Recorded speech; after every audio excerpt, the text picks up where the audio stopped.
ఓం గం గణపతయే నమః. ఓం శ్రీ మాత్రే నమః. ఓం శ్రీ గురుభ్యో నమః. ఇప్పుడు మనం శనిగ్రహం యొక్క మార్పు కాదండి, వక్రగతి. అంటే మార్పు అంటే శనిగ్రహం చాలా మందికి మార్పులు ఇస్తుంటాడు. శని వక్రగతిలో మీనరాశిలో ఉంటే ఏ ఫలితాలు ఇస్తాడు, మీనరాశిలో ఉన్నాడు, 12 రాశుల వారికి ఏ ఫలితాలు ఇస్తాడో తెలుసుకుందాం. శనీశ్వరుడు వక్రగతిలో ఉండడం వల్ల చెడు ఫలితాలే ఎక్కువగా ఉంటాయి.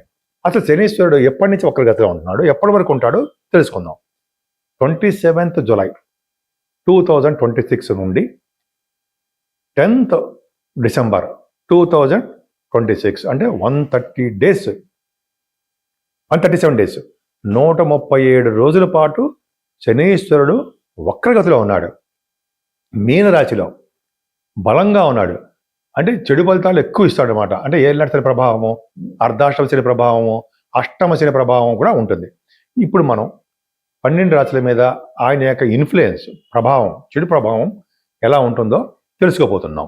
ధనుసు రాశి వారికి ఆయన మీ 2వ ఇంటి వాడు అయ్యాడు, 3వ ఇంటి వాడు అయ్యాడు, 4వ భావంలో ఉన్నాడు. ఏదైతే నాకు ఎందుకు రిజల్ట్స్ చెప్పు అంటారు మీరు.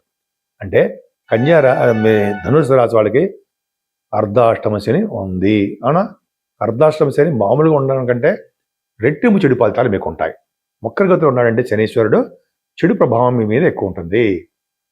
ఎందుకంటే ఆయన వక్రగతిలో చతుర్దాపే అర్ధాష్టమ శని అయ్యాడు కాబట్టి చెడు ఫలితాలు ఎక్కువ ఉంటాయి. ముఖ్యంగా ఎవరి మీద ఉంటాయి? చదువు మీద ఉంటాయి. చదువులో ఆటంకాలు, చదువుకుందాం అనుకుంటే విద్య రాలేకపోవడాలు, మీరు కోరుకున్న విద్యలో అంటే కోరుకున్న సీటో కోరుకున్న గ్రూపో రాకపోవడము, సాటిస్ఫాక్షన్ లేకుండా ఉండడము, తల్లిగారికి ఆరోగ్య పరిస్థితుల్లో విషయంలో ఆరోగ్యం బాగుండిపోవడము, ఆవిడికి మెడిసిన్స్ వాడుతూ మీ తల్లిగారిని జాగ్రత్తగా చూసుకోవాల్సిందే. రైతులకి పంట పొలాల్లో నష్టాలు రావడము, పైగా మ్యూజిక్ రంగంలో కానీ కళారంగంలో ఉన్న వారికి అసలు ఏమాత్రం అవకాశాలు లేకపోవడము, నిరాశ నిస్పృహలతో ఎలాగా ఉండడం జరుగుతుంది. పైగా అది 2వ ఇంటి వాడు అవడం వల్ల ధనం విషయంలో కూడా మీరు ఇబ్బంది పడుతూ ఉంటారు. కుటుంబ విషయంలో కూడా ఇబ్బంది పడతారు. కానీ ఫారిన్ ఛాన్సెస్ మాత్రం బాగా ఇస్తాడు. మీ తోబుట్టువులను కూడా ఇబ్బందికరంగా చేస్తాడండి. ప్రయాణాల్లో కూడా ఇబ్బందికరంగా ఉంటుంది, ఆలస్యం అయిపోతూ ఉంటుంది. అందుకంటే ముఖ్యమైనది ఏంటంటే దశమస్థానాన్ని చూస్తున్నాడు ఆయన. దశమస్థానాన్ని చూసినప్పుడు మీరు చేస్తున్న ప్రొఫెషన్, ఉద్యోగంలో మార్పులు వస్తాయి. అంటే మీకు మార్పులు రావడం అంటే ఉద్యోగం పోవడము, ఉద్యోగంలో భద్రత లేకపోవడము, ఉద్యోగం అంటే సాఫ్ట్వేర్, ఏ ఉద్యోగస్తులైనా సరే సాఫ్ట్వేర్ ఉద్యోగాలు అవ్వచ్చు, గవర్నమెంట్ సంబంధించిన ఉద్యోగస్తులు అవ్వచ్చు. కాబట్టి జాగ్రత్తగా ఉండాల్సిందే. కష్టపడి పని చేయాలి. ఎందుకంటే మనం చెప్తాం డెడికేటెడ్నెస్ అంటాం సరే, అలా కష్టపడి చేస్తేనే తప్ప గుర్తింపు గౌరవం రాదు. అర్ధాష్టమ శని దోషం దశమ మీద కర్మస్థానం ఇక్కడ పడింది. అంటే 4th భావం మీద అంటే 4th భావం అంటే కంఫర్టబుల్నెస్, కష్టం ఎక్కువ, సుఖం తక్కువ, దాని మీద పడిన దృష్టి అయింది ఉన్నాడు అక్కడ. దశమస్థానం కర్మస్థానం మీద పడింది కాబట్టి చాలా జాగ్రత్తగా ఉంటూ మనం అంటే మీ కంట్రోల్లో మీరు ఉంటే జాగ్రత్తగా ఉండాలి. ఎక్కువగా మాట్లాడకుండా జాగ్రత్తగా ఉండాలి. మన్య సూక్తంతో శనీశ్వరుడికి అభిషేకం చేయించుకోండి, సుఫలితాలు వస్తాయి. మనం శనీశ్వరుడి గురించి చెప్పుకుంటామండి. శనీశ్వరుడు కూడా మన జాతకాల మీద కూడా ఆయన ఇంపాక్ట్ కనిపిస్తూ ఉంటాడు, ఫోకస్ చేస్తూ ఉంటాడు. అంటే ఇటు గోచార రీత్యా, అటు మన పర్సనల్ జాతకాల రీత్యా కూడా ప్రభావం ఉంటుంది కదా. అంటే దశలు ఏ దశలు జరుగుతున్నాయో అవన్నీ కూడా ఉంటుంది. దాని ప్రకారం కూడా మీరు మీ జాతకాలు తెలుసుకోవాలి అనుకుంటే date of birth, time of birth, place of birth ఉండాలండి. ఒక పక్కన గోచార ప్రకారము ఇబ్బంది పడుతూ ఉంటాం, ఇంకో పక్కన మీ మెయిన్ జాతకంలో కూడా ఏదో ఒక ఇబ్బందులు ఉండడము, ఈ జాతకాలు ఈ 2 కాంబినేషన్ కుదరకపోవడము. అంటే ఒక పక్కనేమో గోచార ప్రభావంలో శనీశ్వరుడు ఇబ్బంది కలిగిస్తుంటాడు, ఒక పక్కన మామూలు మెయిన్ జాతకంలో కూడా ఏదో గ్రహం ఏదో దశ మీకు ఇబ్బంది కలిగిస్తూ ఉంటుంది. కాబట్టి ఈ 2 వల్ల ప్రభావం వలన కూడా మీరు బాగా నలిగిపోవచ్చు, అంటే బాగా కష్టపడిపోతూ ఉండవచ్చు. అందుకని చెప్పి జాతకాల పరిశీలన కూడా కంపల్సరీగా ఉండాలండి. ఓ పక్కన మంచి దశ జరుగుతుంది అనుకోండి, ఈ శని వలన వచ్చే చెడు ఫలితాలు కూడా తక్కువ ఉండడానికి కూడా మనం చెప్పచ్చు, నేను చెప్పడానికి అవకాశం ఉంటుంది. కాబట్టి మీకు ఏమాత్రం అవకాశం ఉన్నా మీ జాతకం ఒకసారి రిఫర్ చేయించుకుంటే ఏమవుతుందంటే దానివల్ల వచ్చే ఫలితాలు బాగుంటాయి. ఎందుకంటే మీరు ఎవరో చెప్పిన మాట వినకండి. అంటే జాతకాలు సరిగా ఉండవు, జాతకాలు నమ్మకూడదు, జాతకాల వలన మనకి జరగవు అని కొంతమంది చెప్తూ ఉంటారు. అది వాళ్ళ ఇష్టం, అది వాళ్ళ యొక్క ఇది కానీ మనం మన జాతకాలు తెలిసిన వాళ్ళం కాబట్టి మన గ్రహాల మీద నమ్మకం పట్టు ఉంది కాబట్టి మనం ఇలా చెప్పుకుందాం. ఏంటి, జాతకాలు నమ్మచ్చు, గ్రహాల యొక్క ప్రభావం నమ్మచ్చు, ఖచ్చితంగా వాళ్ళ ఫలితాలు ఇస్తారు అంటే మనకు చెడు ప్రభావం తగ్గేంత వరకు ఆగి మంచి శుభ ఫలితాలు ఇస్తారు.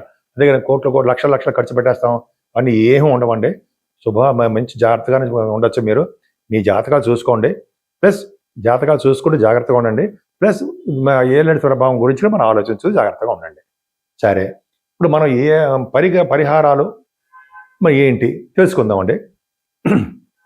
12 రాసుల మీద శనేశ్వరుడు వక్రగతిలో ఉండి చెడు ఫలితాలే ఎక్కువ ఇస్తాడు. మంచి శుభ ఫలితాల కంటే చెడు ఫలితాలే ఎక్కువ ఇస్తాడు. మరి ఏం చేస్తే మనకి చెడు ఫలితాలు కొద్దిగా తగ్గుముఖం పట్టి కొద్దిగా మన ఆనందంగా ఉండేటికి ఏ ఫలితాలు ఇస్తాడు, ఏ చేసుకుంటే మన మంచి ఫలితాలు ఇస్తాడు, ఏ పూజ చేసుకుంటే ఇస్తాడు అనేది చెప్పుకుందాం. ముఖ్యంగా శనీశ్వరుడికి వక్రగతిలో ఉన్నాడు కాబట్టి అర్ధాష్టమ శని, అష్టమ శని, ఏలిన శని ప్రభావం ఇవన్నీ ఉంటాయి.